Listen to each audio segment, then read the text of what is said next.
വെറുതെ വായി നോക്കി ഇന്നിപ്പോൾ ഇവിടേക്ക് കയറി വന്നൊരു സുപ്രയാണ് ഈ കിടക്കുന്നത്. ടൊയോട്ട നിർമ്മിച്ചതിൽ വെച്ച് തന്നെ ഏറ്റവും കൂടുതൽ ഫാൻസിനെ ഉണ്ടാക്കിയെടുത്ത ഒരു മോഡലായിരുന്നു സുപ്ര മാർക്ക് 4. ഫാൻസ് അങ്ങനെ വെറുതെ ഉണ്ടായിരുന്നല്ല, ആ കാലത്ത് തന്നെ അത്ര മികച്ച പെർഫോമൻസ് ആയിരുന്നു ആ വണ്ടി കാഴ്ചവെച്ചത്. 2002 കൂടി ടൊയോട്ട വേൾഡ് വൈഡ് മാർക്ക് 4നെ ഡിസ്കണ്ടിന്യൂ ചെയ്യുകയായിരുന്നു. ശേഷം നീണ്ട 17 വർഷത്തെ കാത്തിരിപ്പിന് ശേഷമാണ് ടൊയോട്ട സുപ്ര മാർക്ക് 5 ടൊയോട്ട ഇറക്കി വിടുന്നത്. മാർക്ക് 5ന്റെ ഡിസൈൻ നോക്കുകയാണെങ്കിൽ ഒരു മസ്കുലർ ആയിട്ടുള്ള എയറോഡൈനാമിക് ഡിസൈനാണ് ഈ കൊടുത്തിരിക്കുന്നത്. ടോപ്പ് ഇങ്ങനെ യു ഷേപ്പിൽ ഡിസൈൻ ചെയ്തിരിക്കുന്നത് കാറ്റിനെ സ്മൂത്ത് ആയിട്ട് ഡീൽ ചെയ്യാൻ വേണ്ടിയിട്ടാണ്.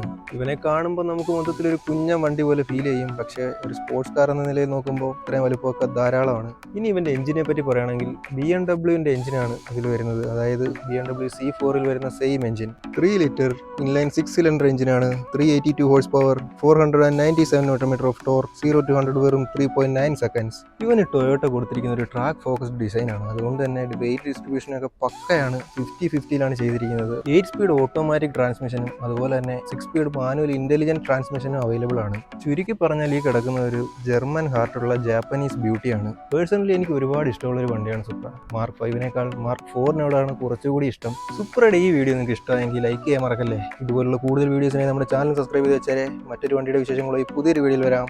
ബൈ.